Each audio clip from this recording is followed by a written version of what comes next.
سب سے پہلے خلفائے راشدین میں سے سیدنا صدیق اکبر رضی اللہ تعالی عنہ، یہ وہ صحابی ہیں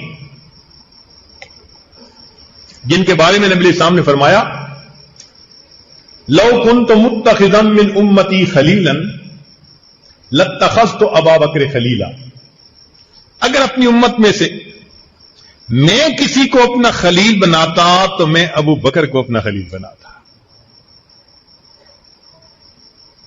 یہ وہ صحابی ابو سعید خدری رضی اللہ عنہ فرماتے ہیں ان اہل الدرجات العلی لیراہم من تحتہم کما ترون النجم طالع فی افق السماء، کہ جنت میں جنتی جائیں گے تو نیچے والے اوپر والوں کو اس طرح دیکھیں گے جیسے زمین والے ستاروں کو دیکھتے ہیں۔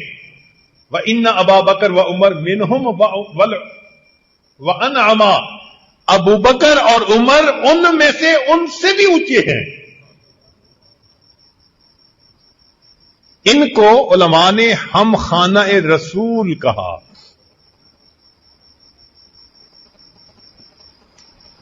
ہم خانہ رسول کا کیا مطلب؟ کہ جنت میں جو درجہ نبی علیہ السلام کو ملے گا اسی درجے میں ابو بکر صدیق لانوں کو پہنچایا جائے گا۔ کیسے؟ ڈبل منزلہ بلڈنگ دیکھی ہے نا کبھی؟ تو جنت کی اوپر کی منزل پہ اللہ کے حبیب صلی اللہ علیہ وسلم کے ہم فرمائیں گے اور اسی محل کی نیچے کی منزل پر ابو بکر صدیق کے ہم فرمائیں گے۔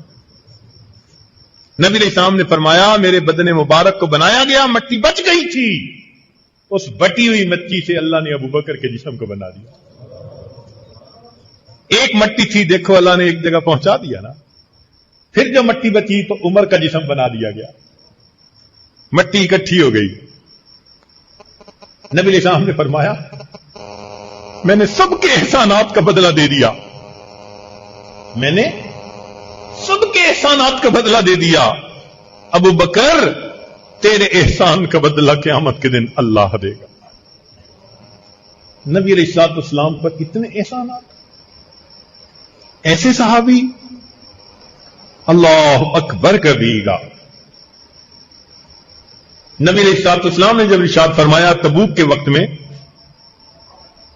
کہ اللہ کے راستے کے لیے لاؤ، عمر لانو کہتے ہیں کہ میرے پاس وسعت تھی، میں نے سوچا آج ابو بکر سے بڑھ جاؤں گا، آدھا مال گھر کے لیے آدھا مال میں آگے لے کر گیا، اللہ کے حضور پیش کیا، پوچھا عمر کیا لائے ہو؟ اے اللہ کے حبیب صلی اللہ علیہ وسلم آدھا پیچھے ہے آدھا آپ کی خدمت میں۔ فرماتے ہیں اتنے میں وہ فقیر بھی آ گیا، وہ عاشق رسول۔ اللہ اکبر۔ نبی علیہ الصلوۃ والسلام نے پوچھا ماں ابقیت لأہلک، ابو بکر گھر والوں کے لیے کیا چھوڑ کے آئے؟ جواب نے کہا ابقیت لہم اللہ ورسولہ، میں ان کے لیے اللہ اور اس کے رسول کو چھوڑ کے آیا۔ سارے گھر کا سامان، اپنا لباس اتار کر ٹاٹ کا لباس پہن لیا، اپنا لباس بھی اس میں شامل کر دیا، حتیٰ کہ دیوار پر ہاتھ مارا کہیں کوئی سوئی نہ اٹکی ہوئی ہو، میں وہ سوئی بھی سامان میں شامل کر دوں گا۔ جب نبی علیہ السلام کی خدمت میں یہ سامان پیش کیا، نبی اسلام حیران ہے، سارا سامان سب کچھ دے دیا۔ جبریل علیہ السلام اترتے ہیں، سلام عرض کیا، اے اللہ کے حبیب صلی اللہ علیہ وسلم، اللہ رب العزت نے ابو بکر کی طرف سلام بھیجے ہیں۔ اللہ رب العزت نے ابو بکر کی طرف سلام بھیجے ہیں۔ نبی علیہ السلام نے دیکھا کہ جبریل علیہ السلام نے ٹاٹ کا لباس پہنا ہوا ہے۔ شیخ الحدیث رحمت اللہ علیہ لکھتے ہیں کہ نبی علیہ السلام نے پوچھا جبرائیل یہ آج ٹاٹ کا لباس کیسا؟ عرض کیا کہ اے اللہ کے پیارے حبیب صلی اللہ علیہ وسلم، اللہ رب العزت ابو بکر کے اس عمل سے اتنا خوش ہیں کہ آسمان کے فرشتوں کو حکم دیا آج تم بھی اس درویش جیسا لباس پہنو۔ پھر اس کے بعد کہا کہ اللہ تعالیٰ نے یہ فرمایا ہے کہ جاؤ ابو بکر سے پوچھو کیا اس حال میں تم مجھ سے راضی ہو؟ اللہ، ابو بکر سے پوچھو. ابو بکر صدیق لانو کی آنکھوں میں آنسو آ گئے، کہنے لگے میں اپنے اللہ سے ہر حال میں راضی ہوں. جن کی سلام عرشوں سے آیا کرتے تھے وہ صحابی، ان کے بارے میں کتابوں میں ہے کہ وہ کسی پرندے کو دیکھتے تو فرماتے تو بالک یا طیر، اے پرندے تجھے مبارک ہو، ما انعمک علی ھذہ الشجرہ، تو اس درخت کے اوپر کتنا اچھا بیٹھا ہوا ہے. تاکل من ھذہ الثمرۃ ثم تموت، تو درختوں کے پھل کھائے گا اور پھر فوت ہو جائے گا. ثم لا تکون شیئا، پھر اللہ تعالیٰ تجھے ہمیشہ کے لیے ختم کر دیں گے. لیتنی مکانکا، کاش کہ اے پرندے میں تیری جگہ ہوتا. یا لیت ابا بکر مثلکا، اے کاش ابو بکر تیری مانند ہوتا کہ اسے بھی تیری طرح حساب نہ دینا پڑتا. حساب سے اتنا ڈرتے تھے. چنانچہ ایک مرتبہ فرمایا قال لیتنی شجرۃ تعضد ثم تؤکل، اے کاش میں کسی پرند یعنی درخت کی شاخ ہوتا، پھر اس کو کھا لیا جاتا. لیتنی خضرۃ تاکلنی الدواب، کاش میں گھاس ہوتا جس کو کہ کوئی چرندے چر لیا کرتے. یہ باتیں کرنے کا کیا مقصد تھا؟ اللہ رب العزت کے سامنے پیش ہونے کا اتنا ڈر تھا، اتنا خوف غالب تھا. کہتے تھے کہ اللہ کے سامنے پیش ہونا بس کی بات نہیں. عمر رضی اللہ تعالیٰ نے نبی علیہ الصلوۃ والسلام نے ارشاد فرمایا والذی نفسی بیدہ، قسم کھا کر کہا ما لقیک الشیطان سالکن فجن قط الا سالک فجن غیر فجک، کہ عمر تم جس راستے سے گزرتے ہو شیطان اس راستے کو چھوڑ دیتا ہے، اس راستے سے ہی نہیں گزرتا. اور نبی علیہ السلام نے فرمایا، ذرا سنیے، لقد کان فیما قبلکم من الامم ناس محدثون، کہ جو پہلی امتیں گزری ان میں کچھ ایسے لوگ تھے کہ جن کو الہام ہوا کرتا تھا. فَإِن يَكُن مِّنْ أُمَّتِي أَحَدٌ فَإِنَّهُ عُمَرٌ، اگر میری اس امت میں کوئی ایک ہوتا تو وہ عمر ہوتا. اللہ اکبر.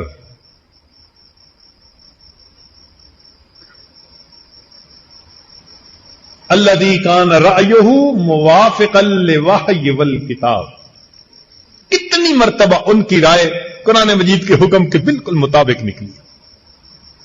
جن کو یہ شان ملی ان کے بارے میں سنیے، فرمایا کرتے تھے واللہ لو ان لی طلاء الارض ذهبا لافتدیت به عذاب اللہ عز وجل قبل ان اراہ، کاش پوری زمین کے برابر سونا اگر میرے پاس ہوتا اور میں اللہ کے سامنے پیش ہونے سے پہلے فدیہ کے طور پر اسے دے سکتا تو میں دے دیتا. کبھی فرماتے ویلی، کبھی فرماتے ویل لأمی ان لم یرحمنی ربی، ہلاکت ہے میری، ہلاکت ہے میری ماں کی اگر اللہ نے قیامت کے دن میرے اوپر رحم نہ کیا. ایک مرتبہ بھوسا تھا جانوروں کا، اس پر نظر پڑی، فرمانے لگے یا لیتنی مثل ھذہ الطبنۃ، کاش کہ میں اس بھوسے کی مانند ہوتا. لیت امی لم تلدنی، کاش مجھے میری ماں نے جنا ہی نہ ہوتا. لیتنی لم اکو شیئا، کاش کہ میں کچھ بھی نہ ہوتا، لیتنی کنت نسیا منسیا، کاش میں کوئی بھولی بسری چیز ہوتا۔ چنانچہ ایک مرتبہ نماز پڑھنے کے لیے کھڑے ہوئے، توجہ فرمائیے، فقام یصلی بنا فلما بلغ قول اللہ، جب وہ قرآن کی اس آیت پر پہنچے، وقفوہم انہم مسئولون، بکا، رونے لگے، حتی سمعنا بکاءہ من آخر الصفوف، حتیٰ کہ رونے کی آواز جماعت کی آخری صف تک پہنچی۔ ثم مرض بعدہا شہرا کاملا، پھر اس غم کی وجہ سے ایک مہینہ بیمار رہے، من خوف اللہ عز وجل۔ اللہ اکبر کبیرہ۔ سیدنا عثمان غنی رضی اللہ تعالی عنہ، جن کے بارے میں نبی اسلام نے عائشہ صدیقہ عنہا کو فرمایا، یا عائشہ الا تستحیی من رجل واللہ ان الملائکۃ تستحیی منہ، ملائکہ بھی اس سے حیا کرتے ہیں۔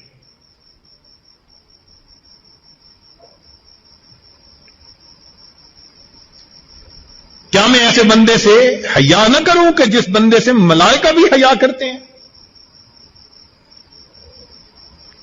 پھر ایک مرتبہ نبی اسلام نے فرمایا، اللہم عثمان رضیت عنہ فرض عنہ، اے اللہ میں عثمان سے راضی ہوں، اللہ تو بھی عثمان سے راضی ہو جا۔ یہ اللہ کے حبیب صلی اللہ علیہ وسلم فرماتے ہیں، فرمایا کرتے تھے، لو وقفت بین الجنت والنار فخیرت بین ان اسیر رمادا او اخیر الی ای الدارین اسیر لاخترت ان اکون رمادا، اگر مجھے قیامت کے دن کھڑا کر کے پوچھا گیا کہ تیرا حساب لیں اور جنت دوزخ بھیجیں یا تجھے ہم مٹی بنا دیں، تو فرماتے تھے کہ میں اللہ کے حضور اپنا چوائس بتا دوں گا، اللہ حساب نہ لے، مجھے مٹی بنا دیجیے۔ یہ عثمان غنی رضی اللہ عنہ فرماتے، جن سے فرشتے حیا فرماتے، جن کے بارے میں نبی علیہ السلام نے فرمایا کہ یہ عثمان کا ہاتھ ہے اور یہ میرا ہاتھ، اپنے مبارک ہاتھ کو فرمایا، یہ عثمان کا ہاتھ ہے، یہ میرا ہاتھ ہے۔ اللہ اکبر کبیرہ۔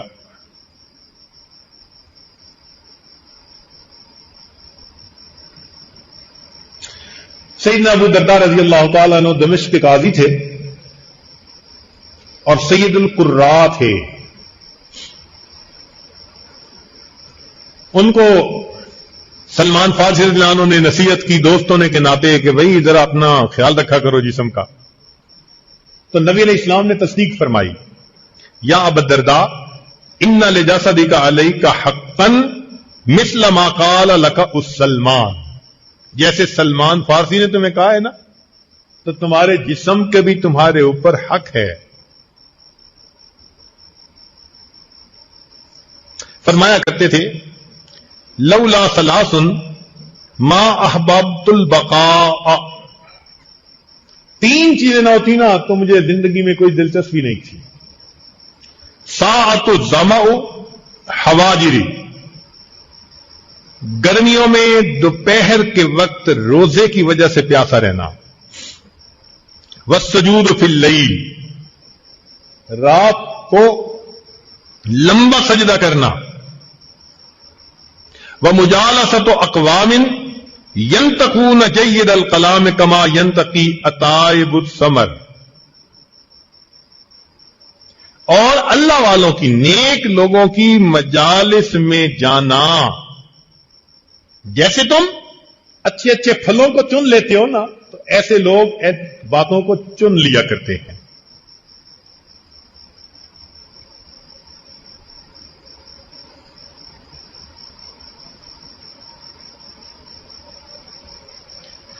نبی علیہ السلام نے ان کے بارے میں ارشاد فرمایا، سنیے ذرا، کہ ان ابا الدرداء من العلماء الفقہاء الذین یشفون من الداء، کہ وہ لوگ جن کے پاس بیٹھنے سے روحانی بیماریوں کو شفا ملتی ہے، ابو درداء ان علماء فقہا میں سے ہے۔ فرمایا کرتے تھے کان یقول لان استیقن ان اللہ قد تقبل لی صلاۃ واحدۃ، اگر مجھے اس بات کا پتہ چل جائے کہ اللہ نے میری ایک نماز کو قبول کر دیا، احب الی من الدنیا وما فیہا، یہ مجھے دنیا اور جو کچھ دنیا میں ہے سب سے زیادہ پسندیدہ ہے۔